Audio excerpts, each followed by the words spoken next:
Hello, Peter here again, your Pinoy accountant. So in this video, yung optional standard deduction naman yung i-compute natin for our Shopee sellers. So yesterday, nag-compute tayo ng 8% and quick recap lang. So yung data na kailangan natin if you're computing 8% or optional standard deduction is yung gross sales ninyo, tsaka yung mga sales returns, allowances, and discounts. So with the data from extracted from our Shopee seller's dashboard. So, i-extract nyo yung sa finance, then yung may income ninyo, and pwede na kayong mag-compute ng inyong annual income tax return. So, i-extract nyo yun from January to December. So, quick recap lang, ito yung na-generate natin yesterday. So, from October to December, nakapag-generate tayo ng income. Ito yung income report from your Shopee seller's dashboard.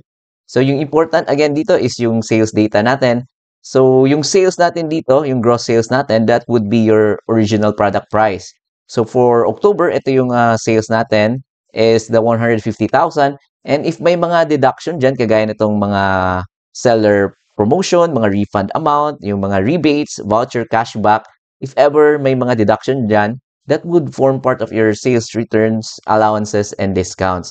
So, in our example, 150,000 yung ating sales, and yung sales returns, allowances, and discounts natin is 888. Wala kasi tayong details for vouchers and rebates. So, ililipat lang natin siya sa ating working paper, yung details dito. So, ito, for October, yan. So, nilipat natin, mag-credit tayo ng sales, 150,000. So, dito lang natin nakuha again, original product price, that would be your sales, 150,000. Refund amount naman, 888. So, nag-debit tayo ng sales returns, allowances, and discounts. And yung na-discuss natin yesterday, yung if ever itemized deduction kayo, pwede kayong mag-claim ng mga expenses ninyo. So, if ever may mga shipping expenses shouldered by the seller or shinolder nyo na shipping fee, pwede nyo i-claim yan if itemized deduction kayo. And yung mga fees and charges dito, again, these are platform fees and pwede nyo i-claim yan as deduction if itemized deduction yung gagamitin ninyo. But in our example, yesterday 8%, so ngayon is 40% optional standard deduction tayo. Wala tayong expenses. But I'll show you again, etong mga commission fee, AMS commission fee service fee, support program fee, transaction fee.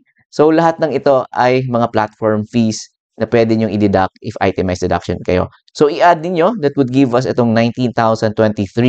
And yung withholding tax, hindi nyo yan expenses, but rather, asset ninyo yan because that would, pwede nyong i-deduct yan sa inyong income tax due. So again, balik tayo sa ating working paper. Yung other fees and charges natin is 19,023. So, nakita nyo dito, nilagay natin sa fees and charges, 19,023. And yung creditable withholding tax, again, 653.68. And ano lang again, reminder na dapat in case na winidhold na kayo ni Shopee, dapat magbigay sila ng Form 2307 because without the Form 2307, hindi nyo yan makiklaim as deduction sa inyong income tax due.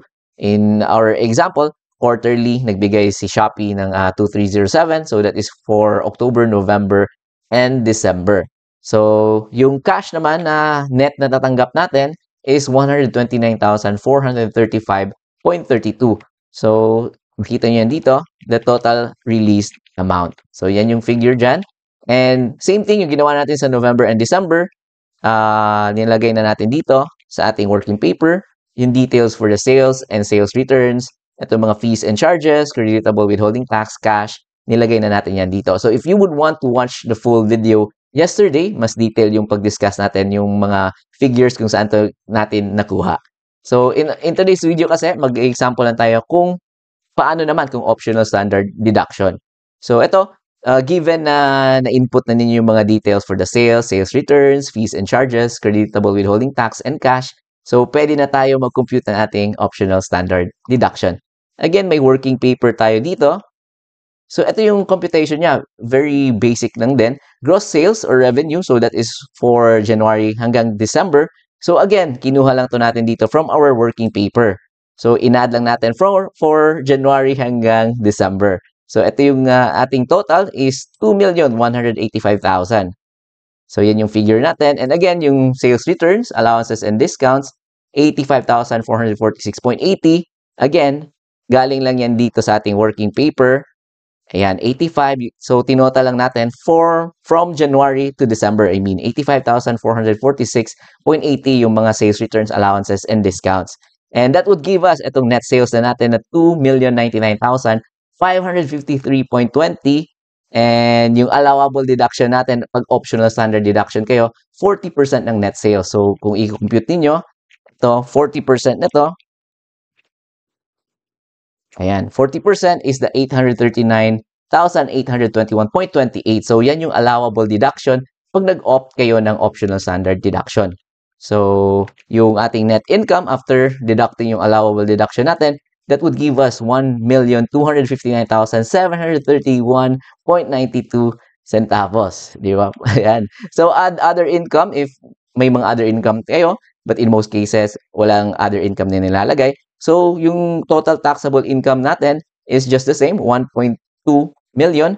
And from here, since optional standard deduction kayo, gagamitan natin ng graduated tax table naman. So, itong 1,259,731.92 centavos, gagamitan natin ng graduated tax table.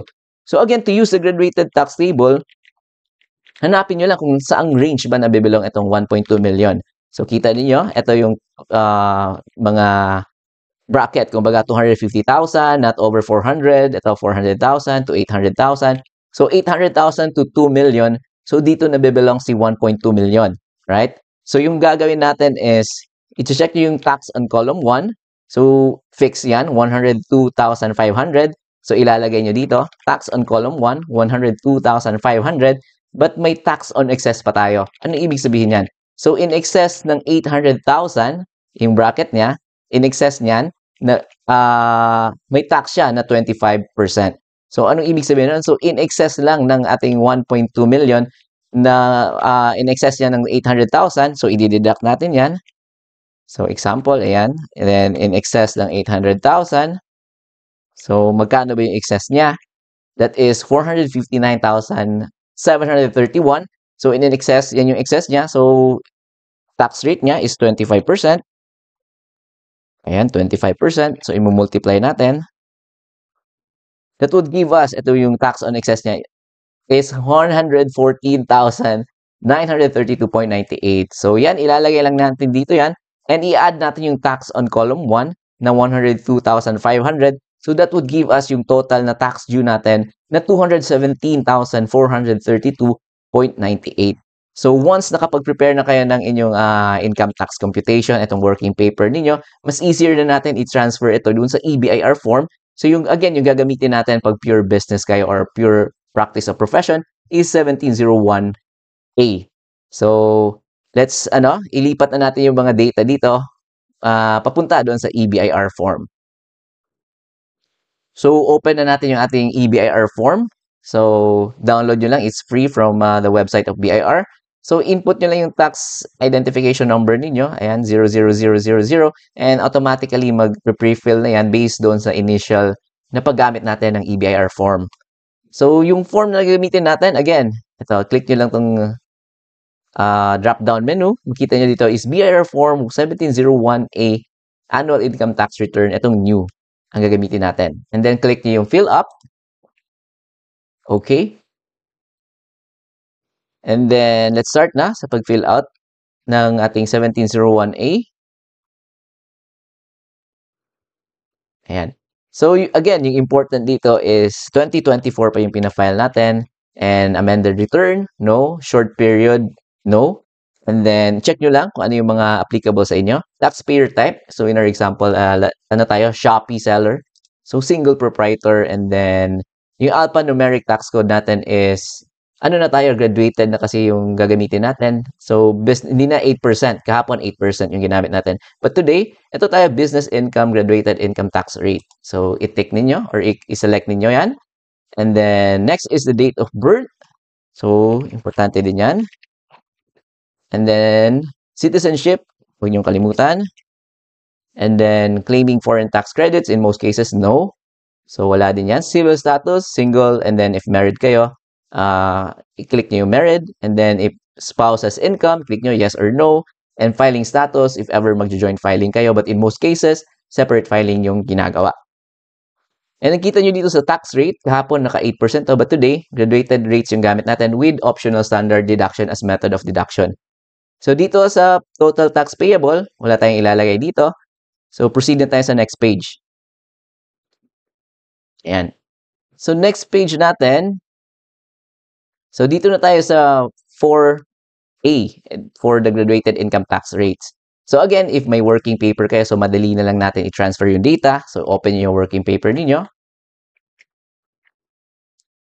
Ayan. So yung sales natin is 2,185,000.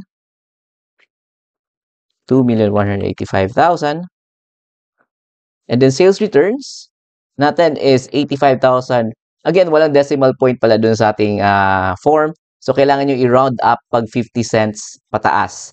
So 0.49 and below, i-round down natin. So in this case, i-round up natin 85,447 yung ilalagay natin.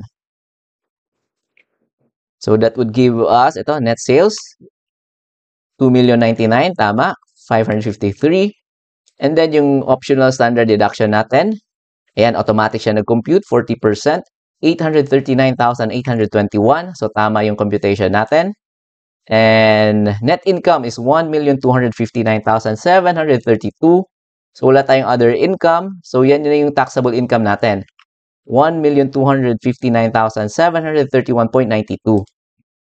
So sa pag-compute ng tax due, ayan, so automatic din pag EBIR form yung gamit nyo, 217,433.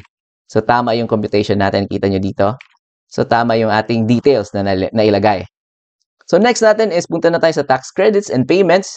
So prior years excess credits, if may mga excess credits kayo noong 2023, for example, mas malaki yung binayad nyo, or mas malaki yung 2307 nyo, pwede nyo i-carry forward yan and pwede nyo gamitin dito. But in our example, wala tayong prior years excess credits. And then tax payments for the first 3 quarters. Again, i-check yung mga previously filed yun na quarter income tax return nyo if may mga payments kayo. So, given lang to. For example, 50,000 yung nabayad natin. And then, creditable withheld or yung 2307 yung for the previous 3 quarters, ilalagay nyo dyan. So, i-check yung inyong previous na-file na quarterly income tax return. Or i-check yung working paper ninyo. So, in our case, so ito yung 2307 natin for the first 3 quarters, 7,649. So, yan yung ilalagay natin dito, 7,649. And then for the 4th quarter naman, that is the 2,000, ito, 2,346. And again, be sure na nabigyan kayo ng form 2307 ni Shopee.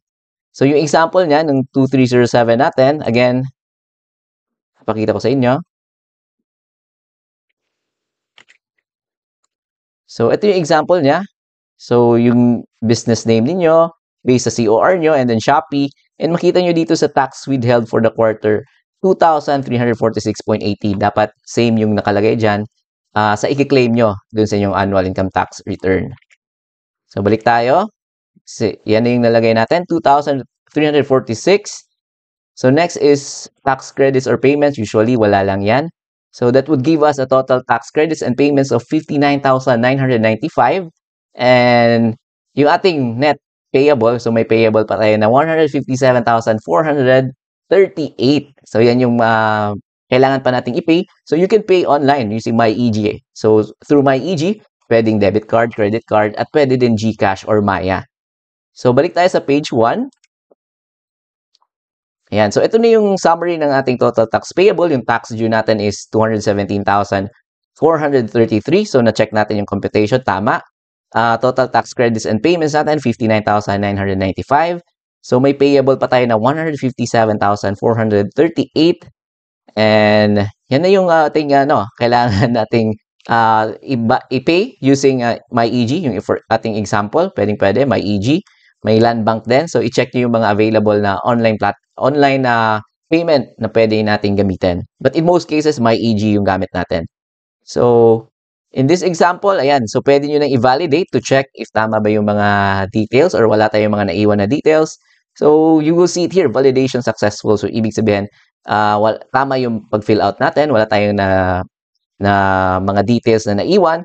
So, yan. Click on edit if you wish to modify. In our case, tama na yan. And then, save natin.